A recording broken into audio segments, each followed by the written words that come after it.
Plucking. Chances are, plucking is the route with which you're most familiar. After all, tweezers are commonplace in most households, so they're the easiest to reach for when you see some strays. Tweezing is better for smaller localized areas like your brows and chin since it's much more labor-intensive, advises Lavanya Krishnan MD, a dermatologist based in San Francisco. Just make sure you're diligent about cleaning them, she adds. I recommend cleansing your tweezers once per day with warm soap and water, then storing them in a dry place. Waxing. Another very common method is waxing.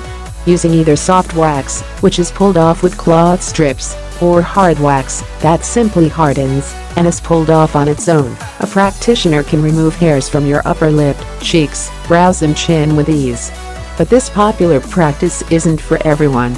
Shaving. While shaving may be less commonly used on the face than the aforementioned options, it's the way many women choose to remove their facial hair. But wait, what about that old wives' tale about hair coming back thicker if you shave? It's just a myth that your hair will grow coarser and more densely after shaving, explains Dr. Krishnan. The follicle gets cut in half, so it feels pricklier, but it's not any thicker. Threading. Threading is a very common practice in Middle Eastern and Asian countries that involves using a thin doubled cotton thread pulled super taut to roll over spots where you wish to remove hairs, thus pulling them out.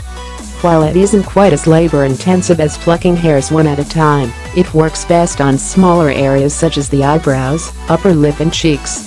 And unlike using tweezers, threading is much trickier to try if you've never been trained in it, so head to a salon with a professional who specializes in it for the best results.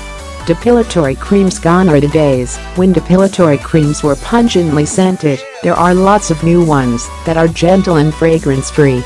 These creams are applied to the area with unwanted hair, then wiped away along with the hairs themselves. Depilatory creams use chemicals such as calcium thioglycolate or potassium thioglycolate, which break disulfide bonds in keratin, thereby weakening the hair, explains Christine Choi Kim MD, a dermatologist based in Santa Monica, California. Topical prescriptions. In addition to the aforementioned over-the-counter or in-salon methods, you can also talk to your dermatologist about trying a topical prescription. There are prescription meds like Vaniqa, which is a topical once-a-day treatment used to reduce hair growth, explains Dr. Krishnan. Here's the catch. While it's very effective, Dr. Krishnan notes that once you stop, the effect wears off and your hair will grow back.